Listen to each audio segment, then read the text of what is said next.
indiscutivelmente o maior empreendedor do Brasil. Pegue a sua xícara de café, relaxe e conheça a história do nosso herói sem capa de hoje, o Barão de Mauá, conhecido como Irineu Evangelista de Souza. O melhor programa de governo é não atrapalhar aqueles que produzem, investem, poupam, empregam, trabalham e consomem. Irineu teve uma infância difícil. Irineu Evangelista de Souza, conhecido pelo título imperial de Barão de Mauá, nasceu no dia 28 de dezembro de 1813, em Nossa Senhora do Arroio Grande, no Rio Grande do Sul. Filho de um casal de agricultores, Mariana de Jesus Batista de Carvalho e de João Evangelista Ávila de Souza. Seu pai, um pequeno pecuarista, foi assassinado por ladrões de gado, quando Irineu tinha apenas 8 anos de idade. Sua mãe, ainda jovem, casou-se novamente, mas o marido atual não aceitava os filhos do seu primeiro relacionamento. Nossa, naquela época, imagine os dias de hoje, hein? Por esse motivo, sua irmã mais velha casou-se às pressas e Irineu foi entregue aos cuidados do seu tio, Manuel José de Carvalho. Irineu, o nosso sagaz Barão de Mauá, inicialmente foi alfabetizado pela mãe, com aulas de português e matemática. Mais tarde, foi matriculado em um colégio, onde teve aprimorados os seus conhecimentos. No ano seguinte, seguiu viagem para o Rio de Janeiro, com seu outro tio, José Batista de Carvalho, comandante da embarcação da Marinha Mercante. Deslumbrado com a cidade grande, logo veio o choque de realidade. Ainda criança, teve que trabalhar em uma pequena loja em troca de abrigo e comida. Em 1825, com apenas 15 anos, conseguiu seu segundo emprego na loja de tecidos do português, Antônio Pereira de Almeida, de quem se tornou funcionário de confiança e, ao passar dos anos, após muita dedicação, chegou ao posto de caixeiro em 1828. Em 1829, quando Antônio perdeu seus bens para o credor escocês Richard Curtis, por indicação do ex-patrão, Irineu foi admitido como caixeiro da companhia inglesa Curtis, especializada em importação e exportação. Exercendo suas funções com maestria, aprendeu inglês, contabilidade e desenvolveu habilidades em negociação comercial, até se tornar gerente. Em 1836, o nosso herói sem capa se estabeleceu como sócio da companhia aqui no Brasil.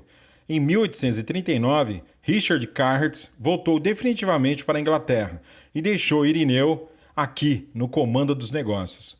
Com a companhia indo de vento em popa e um capital acumulado ao longo dos anos de trabalho, o nosso guerreiro iniciou uma chácara no Morro de Santa Teresa, onde tratava os seus empregados como auxiliares e colaboradores, e não negava emprego e muito menos abrigo aos escravos foragidos. Rapidamente, o nosso herói sem capa trouxe sua mãe, irmã e sobrinhas do Rio Grande do Sul.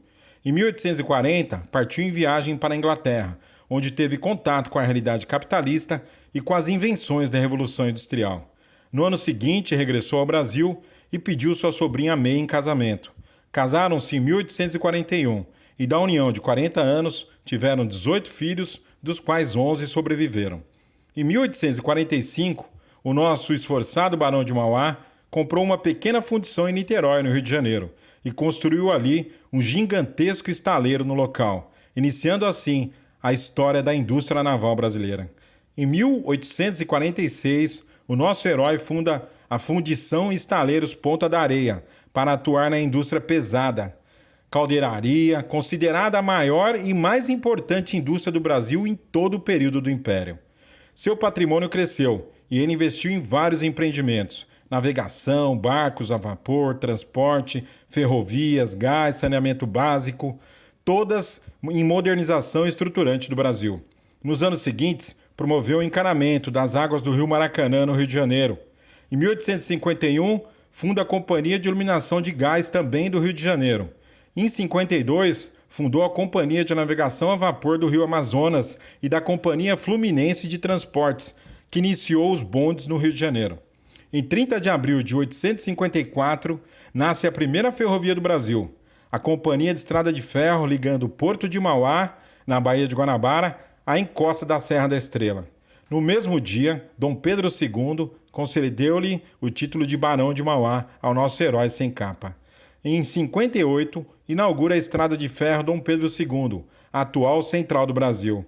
Em 1867, funda o Banco Mauá e Company. Em 4 de abril, participa da inauguração oficial da Estrada de Ferro Santos-Jundiaí.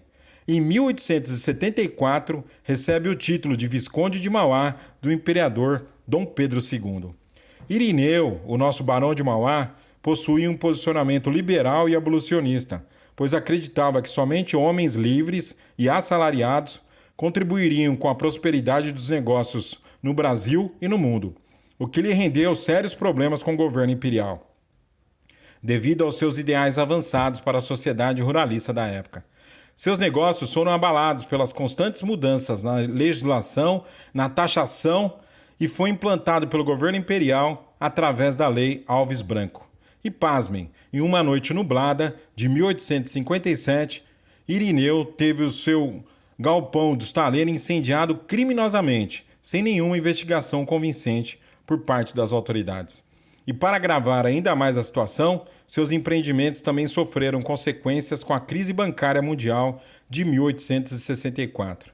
Em 1875, nosso herói sem capa, Irineu, como habilidoso negociador que era, requer perante o Tribunal de Comércio do Império moratória aos credores por 3 anos, pedido negado.